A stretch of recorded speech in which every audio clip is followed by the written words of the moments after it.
देखिए students, question number 16 हमसे कह रहा है ऐसी गुणोत्तर श्रेणी यानी कि जीपी ज्ञात करो जिसका प्रथम दो पदों का योग है वो -4 है और पांचवा जो पद है वो तीसरे पद का 4 गुना है। ठीक है, ये दो कंडीशन हमको दे रखी हैं। इन दोनों कंडीशनों को फॉलो करने वाली हमको एक जीपी निकालनी है। ठीक है, तो चलो इसको करते हैं। देखो, प्रथम दो पदों का योग जो है वो उसने -4 दे रखा है, यानी कि H2 जो है वो हमको -4 दे रखा है। ठीक है, अब आप लोग खुद सोचो, मान के चलो ये उसका पहला पद है A और ये उसका दूसरा पद है AR, तो इन दोनों पदों का योग जो है वो क्या हो जाएगा, -4 हो जाएगा यहाँ पे। ठीक है, पहले पद का योग होता है वो पहले पद के बराबर ही होता है। ठीक है, यानी कि जो हमारा A है ना वो जो है S1 के बराबर आ गया यहाँ पे। ठीक है, तो हम यहाँ पे लिखेंगे H2 is equal to S1 plus AR। ठीक है, यानी कि जो हमारा दूसरे दो पदों का योग है वो पहले पद के योग के बराबर, प्लस अगर उसमें हम दूसरा पद और जोड़ रहे हैं तो वो उन दोनों के बराबर होएगा यहाँ पे। ठीक है, ये हमारे पास कंडीशन आ गई। इसकी जो वैल्यू है वो हमको -4 दे रखी है उसने। ठीक है, फिर वो हमसे कह रहा है कि पांचवा पद और तीसरा पद जो है, पांचवा पद है वो तीसरे पद का 4 गुना है। तो हम यहाँ पे लिखेंगे A5 is equal to 4 into A3, यानी कि जो पांचवा पद है वो तीसरे पद का 4 गुना है।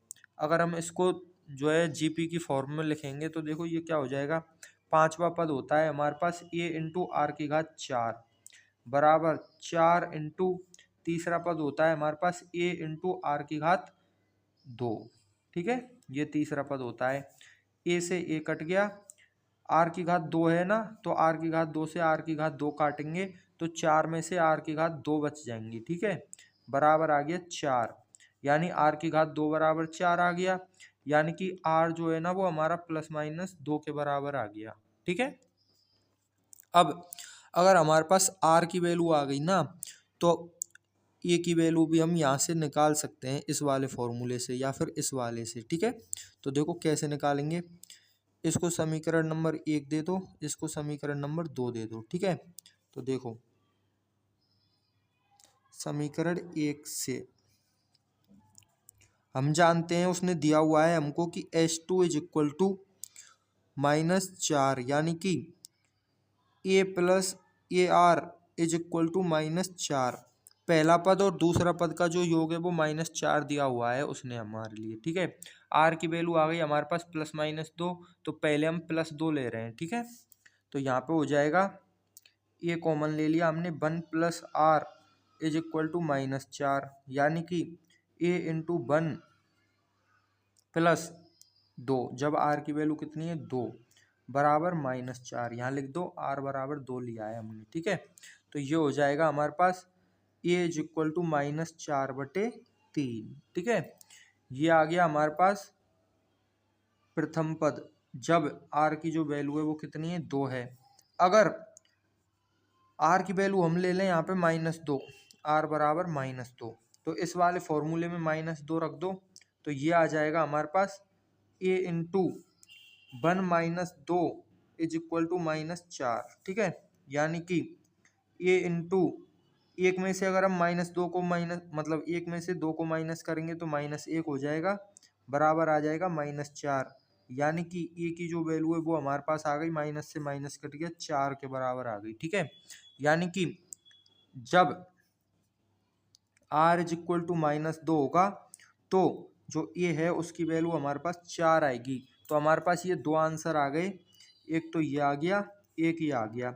अब वो हमसे कह रहा है कि जीपी निकालो, जीपी यानी गुणोत्तर श्रेणी निकालो।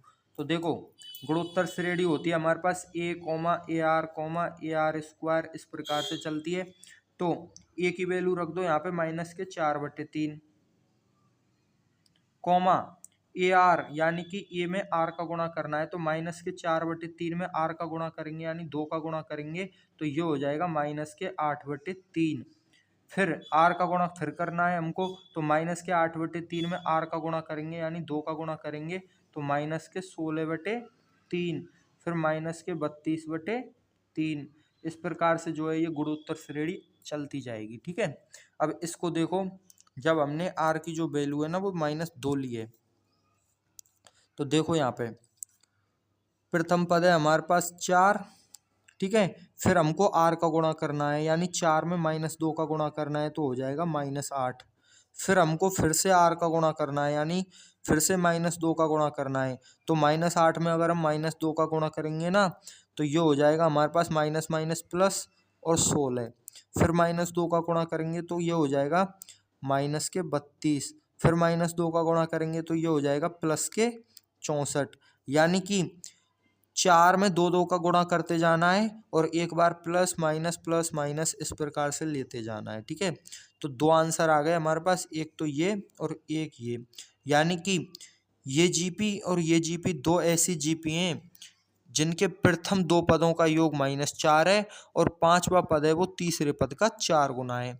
अगर आप इनको चेक करना चाह रहे हैं तो कर भी सकते हैं। देखो, प्रथम 2 पदों का योग -4 होना चाहिए। ठीक है, तो इन 2 पदों को जोड़ दो पहले, मतलब प्रथम 2 पदों को जोड़ दो, तो -4 और -8 हो गए -12।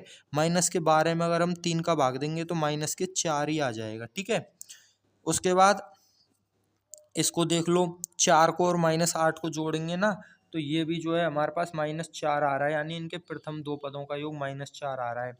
उसके बाद 5वां जो पद है वो तीसरे पद का 4 गुना है कि नहीं, ये भी देख लो। तो 5वां पद निकालो पहले, यहाँ पे 5वां पद नहीं निकाला हमने, तो हो जाएगा -64/3। तो तीसरा पद ये रहा और 5वां पद ये रहा। तो तीसरे पद में अगर हम 4 का गुणा करेंगे तो 16 चौका 64, यानी कि तीसरे पद में 4 का गुणा करने पर 5वां पद आ रहा है। सेम टू सेम यहाँ पे तीसरा पद ये रहा 16, 5वां पद ये रहा, तीसरे पद में 4 का गुणा करेंगे तो 16 चौका 64 5वां पद आ रहा है।